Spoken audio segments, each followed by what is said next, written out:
Hey guys, in this video, I'm going to show you how to cut out an image in Canva. And you can do this with the free or the premium version. And I'm going to show you how to achieve this. So if you're using the premium version of Canva, then you can easily do that, right? And you want to first upload your image.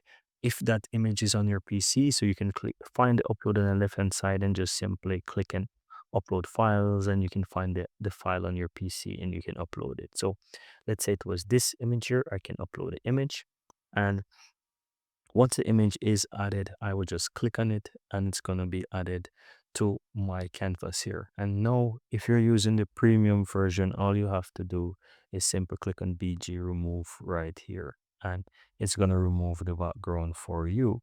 Now if you're using the free version, all you have to do to achieve this is to go to a website, for example, BG remover. You can simply type that BG remove or BG remover. You'll find it here, and it's removed at bg.com. I'm gonna find it right here. Here is a website, and in this option now you can just simply upload your image. So you can find the image on your PC, click on open, and it's going to remove it for you.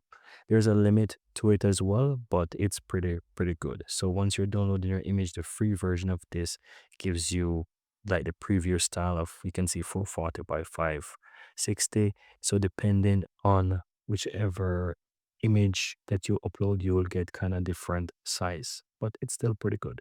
You click on free and it will download for you on your PC.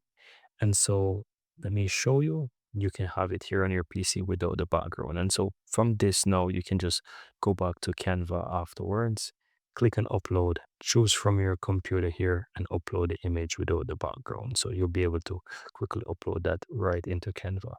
So that's it. That's how you can easily achieve this both ways, where you have the paid or let's say free version.